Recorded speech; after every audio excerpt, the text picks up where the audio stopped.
everyone and welcome back to my channel. Today I'm going to be recommending books based on ambient videos. I didn't really know how to name this video, but basically it's books that I think are kind of set in these ambient videos or vice versa. Basically the settings are very similar and I really like reading books whilst watching ambient videos, especially when the ambient video is like the book. So if you're into that kind of thing, then listen out.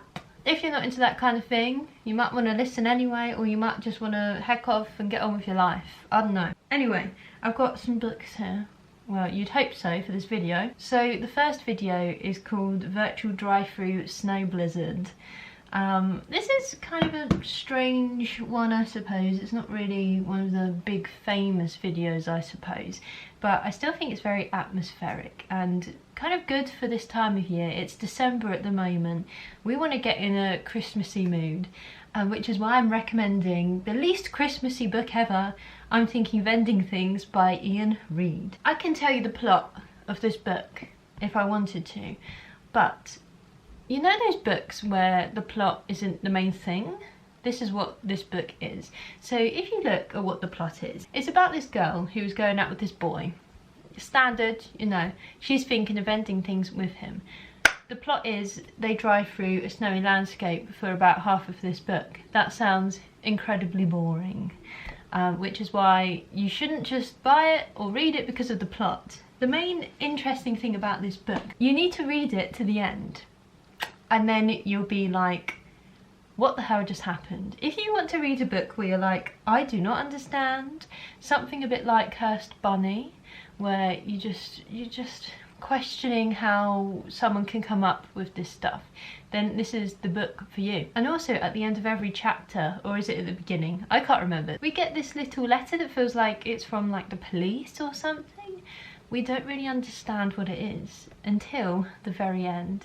And then you get to the end and you think, I need to read this book again. If you know, you know. Anyway, if you've also watched the Netflix film, is it a Netflix film? I feel like that doesn't do it justice because it's up to your own interpretation, how you interpret this. But anyway, whatever. The next video is called Ocean Ambience on a Tropical Island. Because it's Christmas. It's Christmas time, we want to go away into a tropical island. Well, actually most of us don't. Most of us here in the UK, I think, like snow and like the Christmas season or whatever. But anyway, here's something if you don't like the cold weather like me. And it is Aquacorn Cove by Kay O'Neill. Look at me, having a physical edition of a book. So the reason I love this book is, first of all, it's beautiful. Just don't mind the creaky spine. I love this artwork. It's a graphic novel and this colour palette is just beautiful. I'm sure this has come up several times on my channel. The end pages are beautiful. This little girl goes back to her hometown, which is maybe New Zealand, but probably not because I'm trash and I can't heck remember the country. Doesn't matter because it's a beautiful hot country, beautiful oceans. And while she's there, she discovers this cute little creature called an aquacorn, which is what you can see on the cover. Don't look at my face, man. Look at that. Can you see that? Yes, you did. Cool. So these cute little creatures are beautiful. But climate change and pollution is ruining the landscape, and all this horrible plastic stuff is ruining their habitats. So this book is about them confronting that and what they do about it. But it's also queer, and it's about queer love as well, which is beautiful, very nicely done. And there's also a lot of sadness in this book. But I like books where there's sadness, but it's also twinned with something uplifting, so that's what that's about. Okay, next up is my vibe. It's dark academia. It's studying alone at the library at midnight. So, this is our dream, I think, as booktubers, or maybe it's not, maybe we don't want to stay up that late. But my dream is to stay out past midnight every night and not have to go to work so early in the morning. Early in the morning before I am sane. Postman Pat reference. I'm recommending Fable. Please can booktube start pronouncing this properly, otherwise I'm going to leave. It's Fable. If I hear one more person say babble, if you're American, I think you do pronounce it babble. But it's not babble, it's Fable. So can we say Fable? Thank you. Public service announcement. So, Fable, oh god, I got so distracted by saying the name I've forgotten what it's about. I mean, look at the cover, we already know this book, we already know it, but let's just talk about it. Oh, do I want to talk in depth about it? Maybe I'll save that for another time. What is this book about? This is a book about a boy called Robin, except he's not, that isn't actually his birth name. Sorry, I'm just getting more comfortable because I need to seat myself for this one. Robin is from Canton in China, and he is elected, that's the wrong word. He is enlisted, nope, still the wrong word. He goes to the prestigious School of Translation at Oxford University. The School of Translation, pretty much like, you know, the rest of Oxford, has benefited off lots of horrible things. Basically stolen loads of resources off of other people, which is not good, you know, that ain't good. And that's what's happened in real life as well. Hashtag Oxford and Cambridge, sort yourselves out. So anyway, this is kind of steeped in real history as well, but it's obviously fictional, the School of Translation. There's magic stuff that happens. So translating something from one language to another, you can create like spells and stuff. They don't really call it spells in this though. Okay, I have a few issues with it. Should I talk about it? I'll just talk about it now. I didn't like the last quarter of this book. So the reason I didn't like the last quarter of this book is that it's very war-based, and I don't like war. And second of all, things happen that are very convenient for the plot. That's all I say, because I don't want to spoil it for you. However, the first 3/3 is the whole book. First 3/4 are exceptional. You learn so much, and you also have a good time.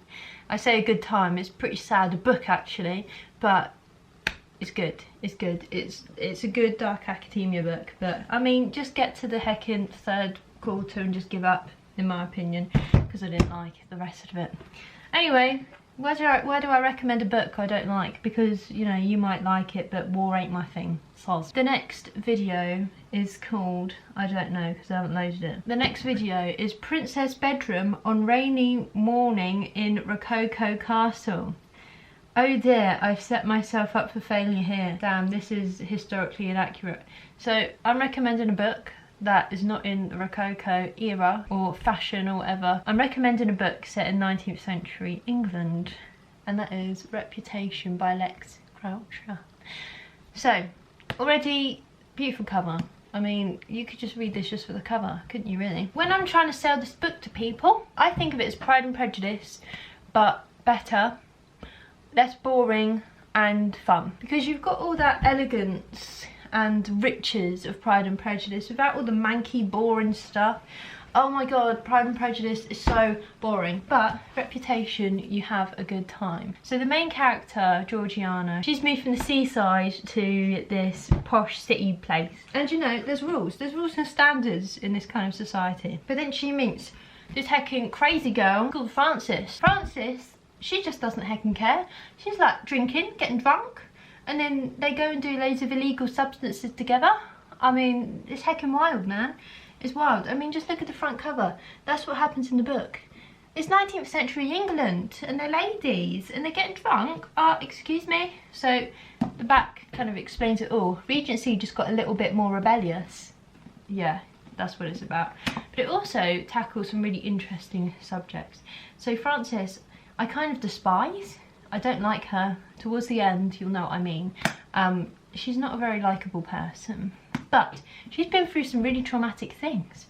She's a very morally grey character, so I think that's what I like a lot about this book. You know, in Mean Girls, where everyone has their own individualistic personality, I think that's what this is like as well. Very enjoyable. But not Rococo. And the last video, Starship Sleeping Quarters, I'm going to recommend on, oh my god, this is heavy, On a Sunbeam by Tilly Walden. This is another graphic novel, and oh man, it's so pretty. Let's have a look. Wow. So you might have seen my graphic novel video, my shorts, on my TikTok. I am on the TikTok, like all the cool kids now. This is such a humongous, like, space opera, graphic novel, queer, YA vibe I get from this. It smells good as well. So what actually happens in this book? Well, I don't remember. To me, this book is just vibing, you know.